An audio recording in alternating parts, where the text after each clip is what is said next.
சாந்தி. அவ்யக்த சமிகை 18 டிசம்பர் 2024. இன்றைக்கு பாப்தாதாவுடைய மகா வாக்கியம், कितना भी कोई आपकी संतुष्टता को हिलाने की कोशिश करे, लेकिन आप हिलना नहीं, सदा संतुष्ट रहना. பாபா சொல்றாரு, எவ்வளவுதான் யாராவது உங்களுடைய திருப்தியை குலைக்க முயற்சித்தாலும், உங்களை அதிருப்தி செய்யறதுக்கு முயற்சித்தாலும் சரி, ஆனால் நீங்கள் அதில் ஆடாதீர்கள். அப்பொழுதும் சதா திருப்தியாக இருங்கள். சதா முக்குடா முஸ்குராத்தா ரஹே. ஆக நம்முடைய வாய் எப்படி இருக்கணும் அப்படின்னா சிரித்த மாதிரி இருக்கணுமா. நம்முடைய முகம் சிரித்த முகமாக, மலர்ந்த முகமாக இருக்க வேண்டும். कैसी भी हिलाने वाली परिस्थिति ऐसे ही अनुभव हो जैसे पपेट शो देख रहे हैं. அப்ப நமக்கு இது எப்படி ஃபீல் ஆகணுமா, எப்படிப்பட்ட நம்மை அப்படியே ஆட்டி அசைக்கக்கூடிய ஒரு சூழ்நிலையாக இருந்தாலும் சரி, ஆனால் அது ஒரு பொம்மை விளையாட்டு, பொம்மலாட்டம் பார்ப்பது போல் உங்களுக்கு இருக்க வேண்டும். ஏதோ ஒரு சீன், எங்கேயோ ஒரு காட்சி நடந்துட்டு இருக்கு, அதை நான் பாக்குறேன் அப்படின்ற மாதிரி நமக்கு ஃபீல் ஆகணும்.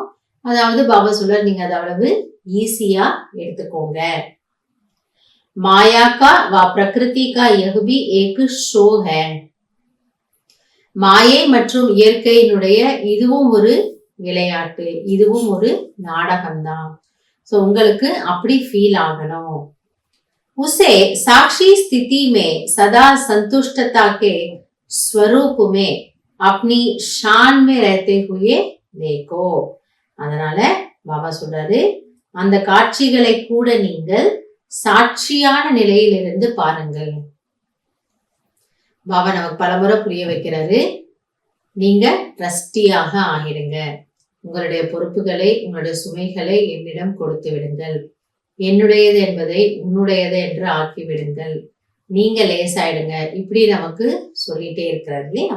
அதனால சொல்றாரு, நீங்கள் சாட்சியாக இருந்த இந்த காட்சிகளை பாருங்கள். உங்களுடைய திருப்தியினுடைய நிலையில இருங்க. உங்களுடைய சுயமரியாதையில், உங்களுடைய பெருமிதத்தில் நீங்கள் இருங்கள். அதாவது मैं संतुष्ट मणि हूं, संतोषी आत्मा हूं, ஏக சங்கம் கா சிரேஷ்ட ஷான். ஆக நான் திருப்தி மணியாக இருக்கின்றேன், நான் திருப்தியான ஆத்மா எனக்குடைய இந்த ஒரு சங்கமத்தினுடைய சிரேஷ்ட மரியாதை. இப்படி லௌகிகத்துல அவங்களுக்கு குல மரியாதைன்னு இருக்கும். அதாவது அவங்க எந்த ஜாதியை சேர்ந்தவங்க, இல்ல என்ன வேலை பாக்குறாங்க, என்ன பதவியில இருக்கிறாங்க, அதனுடைய ஸ்வரூபமா இருப்பாங்க, அதனுடைய ஒரு நஷால இருப்பாங்க, நான் யார் தெரியுமா அப்படின்னு. அது போல பாபா என்ன சொல்றாரு, சங்கம்னுடைய விசேஷத்தன்மையே திருப்தி. சோ நீங்க இப்படி நினைச்சுக்கோங்க, நான் திருப்தி நிறைந்த ஆத்மா. அப்ப எப்பேற்பட்ட சூழ்நிலை வந்தாலும் சரி, அதுல நம்ம எப்படி இருக்க முடியுமா, திருப்தியாக நம்மை நாம் வைத்துக்கொள்ள முடியும். எனவே இன்னைக்கான ஸ்வமானமாக நாம இதை எடுத்துக்கலாம். நான் சந்தோஷிமா, பக்தி மார்க்கத்துல சந்தோஷிமா அப்படின்னு நினைவு செய்யறாங்க. அவங்க எப்பவுமே மகிழ்ச்சியா இருக்கிறதாக, மலர்ந்த முகத்தோட திருப்தியா இருக்கிறதாக காட்டுறாங்க. ஸோ இன்னைக்கு நாம இதையே பயிற்சியாக எடுத்துக்கலாம். நான் சந்தோஷி மா, நான் எப்பொழுதும் திருப்தியாக இருக்கக்கூடிய பாபாவினுடைய அருமையான குழந்தை.